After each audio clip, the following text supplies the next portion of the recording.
Yo, what's poppin' YouTube? Welcome back to the channel. Zach Lesage here. Today we're going to be going over the top 8 decks for the late night number 37 event. This event was sponsored by GG Tour, PTCGO Store, and Atlas Collectibles. We had over 300 players, which is great. The first late night season 4 event with over 300 players. Maybe additional prizing really helped out with that. Or players were just excited to get ready for this event. I mean, we have Indianapolis Regionals coming up, Bilbao, Joinville. There's lots of Pokemon going on, and I think we all have this kind of buzz right now, or at least I do, about the game. We're going to be going over the top 8 decks, and we're going to be starting off with something spicy. We got to watch this one on stream. You could check out the top 8 cut stream on my channel, along with the grand finals on the channel as well, so stay tuned for all of that. Tim Danklin coming in here with a Shady Dealings Leafeon Beedrill Empoleon deck. Probably the craziest deck we've seen in the top 8 of a late night series. The goal of this deck is to just kind of attack with Intellion's Aqua Bullets, or you have Leafeon V Star to bring things up and could potentially attack. Beedrill Single Strike Mustard can summon it, and then Empoleon, you could have a 0-card hand, get it back with its ability, and attack with Water Arrow to knock out Sobbles. I mean, overall, this seems like a tricky deck to play and play around. I'm not sure how effective it is, but if you're looking for something crazy, this might just be the deck to try out. All of the lists are going to be available. I have the link to the organizer link. You could check for late nights 37 and check out the standings so you could copy and paste this deck list. I don't necessarily want to say if there's anything that I would change here. I find with most gust effects, I'd like to have 2 boss plus a gust effect. It's really interesting. I just don't know how I feel about it overall. I think it's just so unique that shout out to Tim for bringing something really cool to the metagame. I do want to look at their matches to see if there's anything cool that they played against. So Rapid Strike Urshifu, have no clue how they'd be able to beat 2-3 Rapid Strike Urshifus because I don't believe they played the Manaphy in their list. Looking through a lot of these decks, having a 7-2 in Swiss, cool. They kind of hit an oddball group of decks, so I can't necessarily, they ended up losing to Malamar in sudden death. It's interesting for sure. Don't really know too much about it. Tim, if you're here, feel free to let me know in the comments below. While you're at it, hit this video for a like, everyone. Got James Sims, I believe this, they've made it top 8 before as well, so that's really cool. Playing Arceus V Star. The whole goal is to be using Trinity Nova to accelerate energies to your Arceus, looping that with Charon's Care. They went with the Intellion build to search things out with Shady Dealings. Also Geller and Malter's Hoopa V. There's a few things that are like really interesting. Dunsparce, no. There's Dunsparce and there's no Manaphy. Might be difficult against Rapid Strike Urshifu. Hoopa V might be enough. These are really the questions to ask. We do see that there's Clara Palpad, so that could work with Dunsparce. Very much an Arc Intellion build with Charon's Care. Only 1 Marnie, 1 Research, no other draw cards like Avery or Melanie or anything else like that. Not that you'd want to play Melanie with no Waters. Although I do like Melanie for, well, not Melanie for, I like Water Energies for Aqua Bullet. There's a lot of interesting things going on here that I don't necessarily know how I feel about. Like, I think there's cute plays with Malevolent Charge and Energy Switch. To me, this is a very much a list that James has made their own. I don't know if this deck needs 14 energy. Like, there's so many things that I just can't necessarily put my finger on, but it does look like a cool take on the deck. So shout out to James for rocking it out there. Losing, they beat 1, 2, 3, 4, 5. Maybe it does beat Rapid Strike Urshifu. I mean, they ended up losing only to 1 Rapid Strike Urshifu, an Intellion deck, and a Whimsicott deck, and then they lost to Charizard. Not sure what happened in there, but James, if you're here, I'd love to hear some feedback from you. Let's move on. We got Smokey Slim with Whimsicott V Star.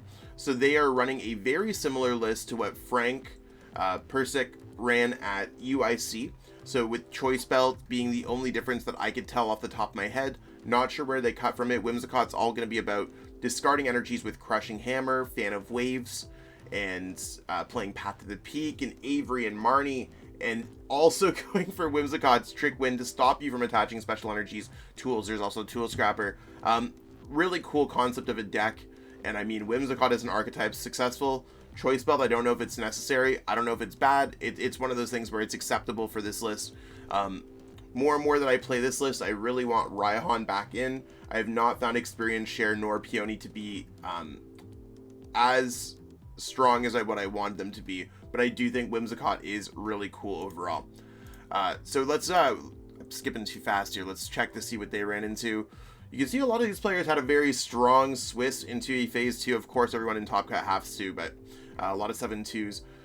Lots of weird decks at this late night series as well. I don't know if anyone else is noting that, like Charizard, Stonjourner, Blissey. Lots of really interesting things. To me, this seems like a deck that would do pretty well against the field that they hit. Malamar and Arceus Charizard, you're allowed to draw dead. It's completely fine. And I mean, Ice Rider is a pretty terrible matchup, so that makes a lot of sense. We will be jumping into Alex C's Intellion VMAX deck. It's wild, the variety that we've seen at this tournament. So, Shady Dealings line, whole goal here, lift the Rapid Strike energy back, doing 70 plus 70. With Choice Belt, you could do 170, and that knocks out things in 2 hits. Kind of looks like a unique take on this build, with a lot of the supporter choices between Brawly, Avery, all that stuff. Almost like to see a Luminion here with a lot of these one-ofs, because what do you want to really do with Brawly mid-game? I'm not sure. But again, with these unique lists, I will leave it up to the player. It does look kind of hot. If you're running an Intellion deck, I think you need 3 Cheryl, but maybe 3 Cheryl and a Pal Pad's acceptable. I can live with that fact. I like this deck. I think it looks cool. It looks cool. Is Intellion worth it? It's hard for me to tell with the one placement, but I'd love to see someone else bring it to the next late night series to see. I do want to check out their matches. So they went 9-0, fully bopping Swiss up, then lost to a Rapid Strike deck, and I believe they conceded to the Whimsicott deck in the last rounds. Could be wrong. Then lost to Mew. I think that Mew typically does beat this deck, in my opinion. It's one of those things where that's in my testing experience. So Intellion could be good. Might be a hot play if you're looking for something new. What else do we got going on here? We got the Master Lee Bowie, playing their famous Ice Rider deck. They seem to usually play Ice Rider. Ice Rider seems well positioned because it can do pretty okay against Arceus decks, and it does well against Whimsicott, and there's Manaphy here for purposes of Rapid Strike Urshifu and Rapid Strike Urshifu only. So yeah, you're going to be using Ride of the High King if they have a large bench size, or if you're not necessarily getting a 2-shot, go into a Max Lance with Melanie, and there's Leon. Like, there's a lot of cool cards here. I'm not going to dispute Lee's list. I think that he's one of the only few players who's been playing it. They lost in the top 4. We watched their game on stream, so you can check out what happens.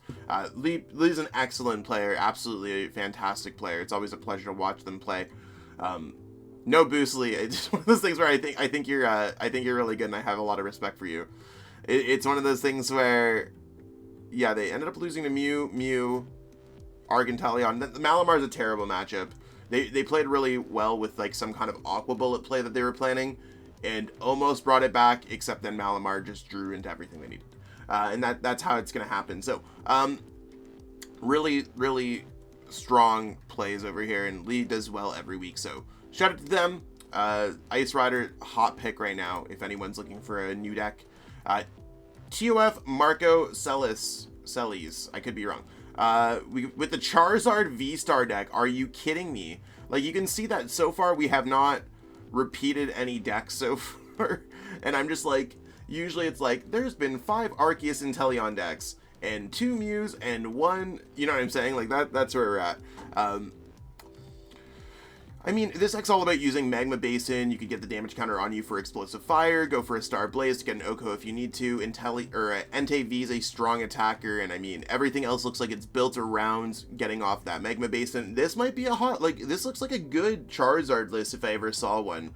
I haven't necessarily got a chance to play around with it, but it looks well constructed, so maybe Marco's been playing this deck for a while. I haven't necessarily followed them as a player, but maybe they've been playing this deck for a while, and I mean, I just think you're going to be attacking with Fire-type Pokemon, powering up with Magma Basin, and it looks cool with Switch to make sure that you can Magma Basin on the bench, and I like it, and I like it. I think this deck's cool. That's my thought process. This deck looks cool. Don't know how Charizard is. I do want to look at their matchup spread, though. Lost to Ice Rider, beat Ice Rider, played against a few Arc Intellion decks, or I guess one Arc Intellion deck. Not sure what else, like, kind of an interesting run. I'm sure hitting Leafeon to go 8-1 in the last round felt great when you're a fire deck. Beating a Mew, Rapid Strike, and all that kind of good stuff. Losing to Mew in the final round.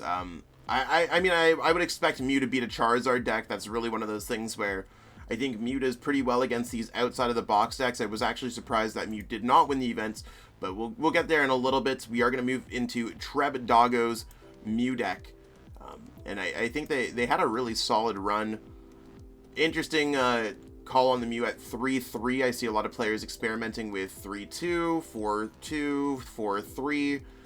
You could do whatever you want with this deck, apparently, at this point. And that's not calling out Treb Doggo either. I've been experimenting with all those things, too. Mew's just a resilient deck. I think everything here looks very, very, very good. Very much on meta.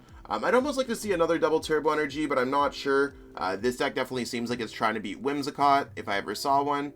And maybe 3-3 Mews, fine. We'll have to see if that's a trend that continues. I just like the 4th Mew because of free retreat, but maybe that's me being greedy. Let's check out their matches. I know we've gone through a lot of Mew. Actually, we should probably go through the strategy of Mew. That's probably a good idea. Cross Fusion Strike, copying attacks. You can copy Techno Blast on Genesect to do 210, plus Power Tablets, your built-in proprietary damage modifier, choice belts, stuff like that. Accelerate energies with Elisa Sparkle, the only deck that can basically get Oko's turn 1 on pretty much anything with Melodious Echo. Damage reduction. Need I say more? Mew is a terror in this format. But it's fair now, it is. There's a lot more decks that have learned to compete with Mew, and it's not as bland as what we once thought. So looking at this matchup spread, they had a tight phase 1, losing to Rapid Strike, losing to Duraludon. That makes sense. Everything else here seems pretty fair. There's a tie, just to make it into phase 2, losing round 1 and then bringing it back with the 4-0. They got the bye even to make it all the way in, so that's you gotta love to see it, right? When you get the bye to make the finals, a lot of people ask, how do you do well at tournaments? Sometimes all it takes is one good thing happening to you in order to get that. Maybe it's one good matchup in your last round, or maybe your opponent's just like, hey, sorry, I'm not feeling well. I'm gonna, like, sometimes things like that can really go a long way. Not to ride their success on a bye or anything. I think they played well in the finals by all means. Eventually losing to the champion. So you can see they did face a random assortment of decks. Thought Mew is really favored in the top 8. But then we have Kaya playing Malamar, all the way from Norway. So I think for the late night, by the time that it ended, it was really late, like 8, 9 o'clock in the morning their time. So Malamar, interesting take on this deck.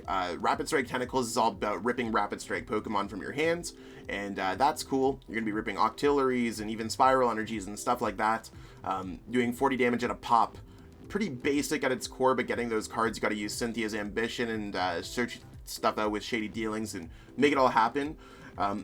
I'll be first to admit I'm not a fan of this list by any means. Kai, I'm sorry, no offense. It's one of those things where I've played enough Malamar where I know what works for me, and 2 Drizzles to me is not enough.